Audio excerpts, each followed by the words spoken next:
I'm Demetria with ChristianHomeschoolMoms.com and a couple of other websites for mompreneurs and women in business. And I have been talking a lot about homeschooling over the past couple of weeks on this channel, but I also talk about some other things as well. But because I really want to help homeschoolers as you start to think about your new homeschool year and the decisions that you made to homeschool your children, I want to encourage you. And I have a couple of tips for you. If you are a new homeschool parent, these are some things that I wish I had known and that I wish I had kept in mind as a new homeschool parent over 15 years ago. And when we first started homeschooling, it was definitely something that took some getting used to and some acclimating. And even though I knew this was a decision that I definitely wanted to make, I was coming from a very career-oriented mindset and business mindset. So I thought that I can jump into teaching my kids with a certain amount of structure, and I thought that I would receive the exact feedback that I needed and the exact results that I was looking for, the same as I would apparently in my businesses, but it's not the same when you're teaching your children. Neither is it the same if you're teaching a class of children that are not your own kids, right? So it's very different when you're homeschooling your own children. So here are a couple of things that I want to help you keep in mind when you are teaching your kids. If this is your first year, second year, if you feel really new at this, or if you are a veteran homeschooler, you've been doing this a while, but you just need a refresher just to remember the things that will be helpful to you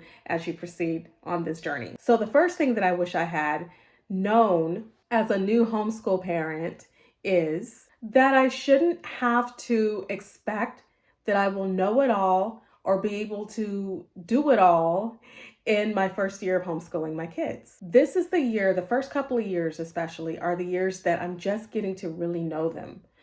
To be perfectly honest, we as parents are always starting at square one, because right when you get to know your kid in the stage that they're in, they grow up and then they enter a new stage. So you will be homeschooling your preschooler and suddenly you blink and they're in second grade. And now you have a whole new kid almost. It's like you have to relearn the way they think, the way they work, because they're older and they've matured, and some things they've matured out of and they've grown out of.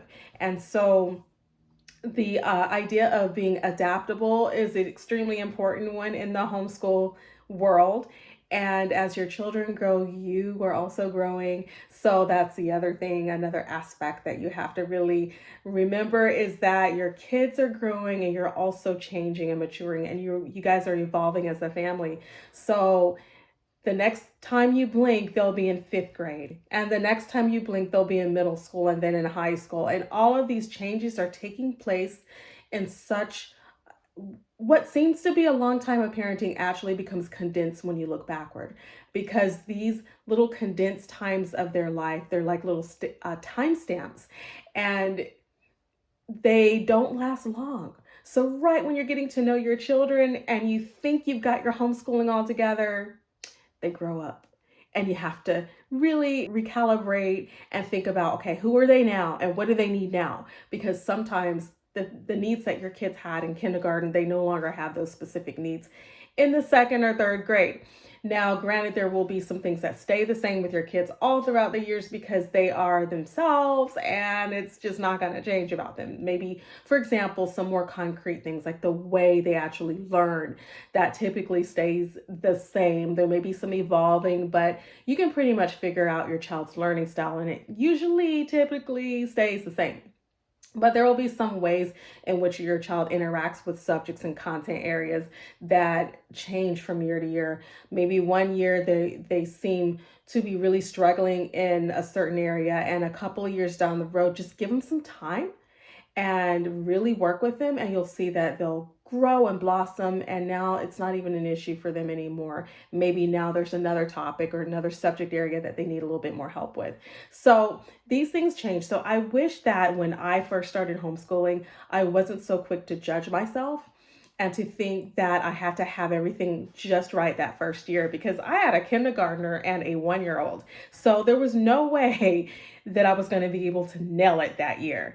And I just thought I would be able to. But that's not the case. So that's one thing that I will relay to you is don't try to get everything perfect. Remember that you're evolving with your children. The second thing that I wish I had known is that I don't have to do it all. I don't have to do every single subject every single day, and definitely did not need to overplan, because I am a planner and I enjoyed planning, and I thought that's what homeschool moms did. So when my daughter was in kindergarten, I had planned everything for probably the entire semester. I remember buying all of Susan Wise Bauer's recommendations for the story of the world, and I was really going to go on this classical methodology at kindergarten with my 1 year old at tow.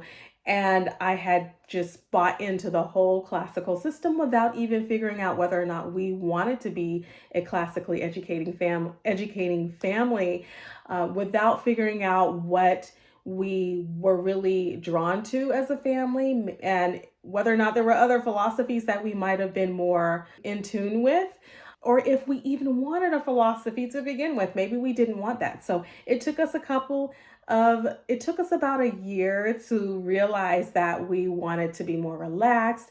And so that second year of homeschooling, when I had a first grader and my almost 2 year old, that's when I really took things easy and I went into what I called a relaxed homeschool mode.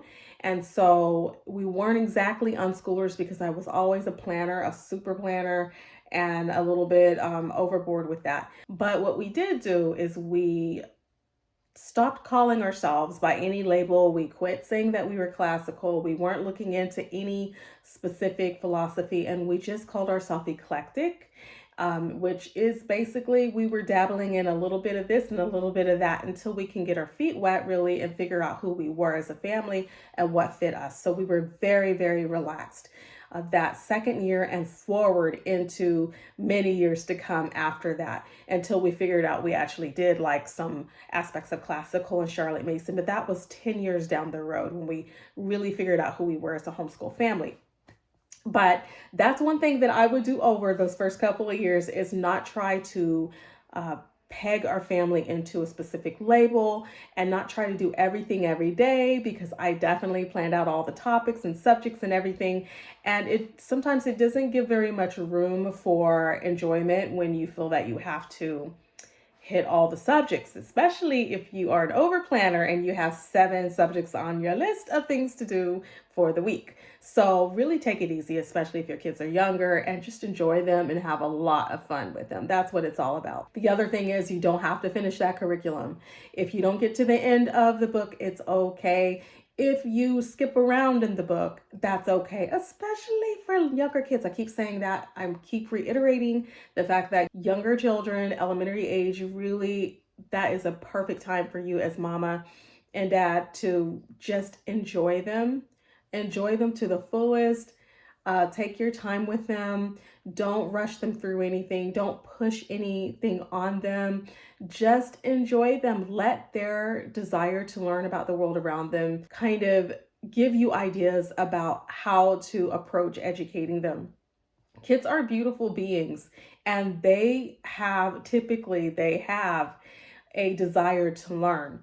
And it's the education system that squelches that. So we want to be sure as homeschool parents that we're allowing our children the space to live, to breathe, to ask questions, to enjoy life, to be a little bit relaxed, maybe a little lazy, to be a little bored, I guess is the word, not exactly lazy, but bored, right? Just a little bit, because it gives them room to be able to say, I'm really interested in this, or I would really like to learn how to do that, right?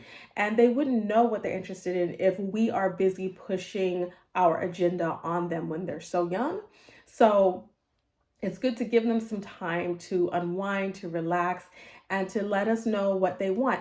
And if we're in a place as homeschool parents to give our children the time and the space to do that, that means that some of the things that we have on our to-do list, and on our checklist to check off every single day are not quite as important.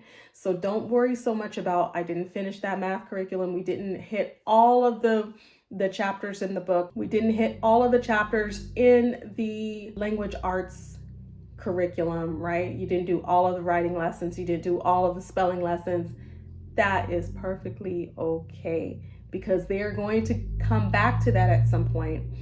And so you don't want to worry so much with K through 3, kindergarten through 3rd grade, and just really let them enjoy their life.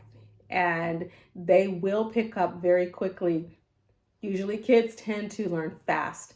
And that's one thing that I think I wish I had worried less about, because my kids were learning so quickly, and it wasn't because I was pushing a lot of things on them. I was giving them the opportunities to learn by providing the content, providing the books, providing the materials, the CDs and the videos and or the streaming services or whatever we were using back in those days. And when you provide that atmosphere, the children soak that in and they thrive in the environment that you provide for them. So it's not so much the structure all the time, like as they get older, they do need that structure. But when they're younger, it's about providing a very robust educational atmosphere where they know that they can pull a book from the shelf anytime and read a book, or just creating an atmosphere where they're not always on electronics, and that you do have some structure regarding that when they're young, especially, but that they have space in their day to just get lost in their imagination, go outside and play, read good books. And so I recall those days and I miss those days, because as my kids got older, we did become more and more and more structured.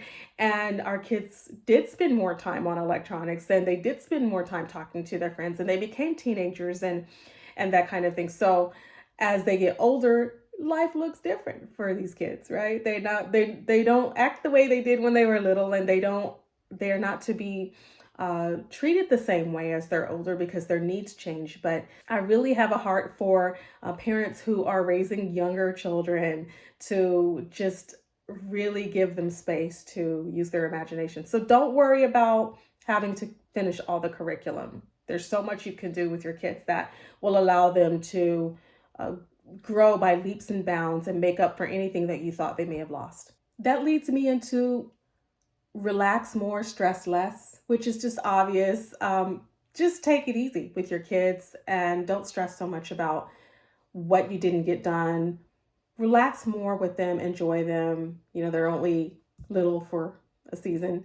And then even when you have teenagers, like I have one teen in my home right now, enjoy them, because at the end of the day, they are going to get through their schoolwork. They're going to push to the next level in their life, whatever that happens to be, whatever God has in store for them, whether that's college or military or career, some type of career, whatever it is that they're going to do, they're going to do it. And you're here to help them along the journey. But we're more than that for our kids, right? As their parents, we're more than just the drill sergeant that makes sure they get all their work done every day. We are here to support them emotionally, and we need to be available to them as sort of, I guess, friends, not on the the level of their friends, but we do need to befriend our children. We need to let them know that we're here for them. And so as they're older, teenagers, they need to know that they can trust mom and dad to be available emotionally, to tap into their moods and to help them when they need something, when they need someone to talk to be a listening ear. And so those things are really, really needed as they get older. And it's not always about schoolwork. It's not always about get it done. And are you done with your math? And did you finish your language arts? And what about that paper? So we don't want to be drill sergeant all the time. So stress less and worry less and relax more. And lastly, just to kind of go along with everything that I'm saying today to you, hopefully I'm encouraging you. You don't need to over plan to perfection. So do have a plan. I realize that, we are planners. Homeschool parents typically are planners. We're planning people. A lot of us have planners that we actually write out everything that we're going to do or what we're planning to do with our children. You'll notice that I keep calendars in my house, as you see behind me. I keep planners on my Google Docs. I have planners everywhere. So I'm not going to stop planning. And I never have stopped planning with my kids. Even my daughter, who is in online school right now and already has a plan created for her by the school, I still have a plan because my husband and I have planned what we would like to instill within her, the values that we want to instill within her. So even when she has summer break, we'll be doing some things together as a family. So this is all part of our plan. So be a planner. It's okay to plan, but you don't need to overplan to perfection. You want to keep some margin in your life for real life to happen. So if you plan everything to a T, then of course our kids aren't going to really be able to enjoy themselves, and we're not going to be able to enjoy ourselves. So it's good to have some margin and some flexibility in our lives. That way we can say, hey, let's just go on a trip, or let's just go somewhere, let's just do something, right? And then it just makes everything a lot easier to go with the flow. When you don't plan to perfection and when you leave margin, you can also free yourself to ditch curriculum that doesn't work and change it in the middle of a school year. Or you could change your approach in the middle of a school year. You could say, this particular approach we're using to teach our daughter or our son this topic is not working for them. Or maybe it's something that a club that they're a part of, or an extracurricular that it's just not going well. When you have margin in your life, you can feel free and free yourself to make decisions that might seem a little bit disconcerting to other people looking on, because they're like, why did you pull out, or why did you stop, or why did you quit, or what made you change your mind? And people get so concerned when you make a change in your homeschooling, or whether or not you're going somewhere, whether or not you are participating in a club or a social group or a co-op or some activities. So they get really concerned about that, when in reality, it just doesn't work for your family anymore. It's not working for your kid anymore. It's not working for you and your spouse anymore. So you are making a decision right then and there. This is all we're going to be able to take right now, and we need to move on past this. And so for you to make that kind of decision and not worry about what other people are thinking is great, because it means that you are free. You are free to make decisions that's best for your family. And so always leave room. Always leave room for margin in your life. I have some things I want to share about homeschool co-ops that I think I'll do a whole new video on that, because it's really important to choose carefully the things that you allow into your space, and so that you are being as truthful to yourself and to your family as possible, and that you don't have to pretend or put on airs to stick with something just because everybody else is sticking with it. So that's going to be another topic, but I want you guys to feel free. Don't overplan, relax, stress less, relax more. You don't have to plan to perfection in your homeschool. You don't have to get it all done within a school year. So all of this, I hope, frees you up to do what's best for your family this year. And I just wish you the best in your homeschooling. These are things I wish I had known when I first started 15 years ago. And I'm glad I know it now, because I am so free to do whatever I need to do to get my daughter to her next level and into graduation and into the rest of her life. And so I don't have to be stuck, trying to do something a certain way because it's what the system is saying and what everybody is doing. I can feel free to do what's best for my daughter and my husband and me. So I hope you guys enjoyed that. I hope this encourages you. And don't forget to visit me at christianhomeschoolmoms.com. I have a podcast there. I'd love for you to listen into that. And also don't forget to hit the bell and subscribe to this channel if you're liking this kind of homeschool content. All right. I'll talk to you guys later, and happy homeschooling.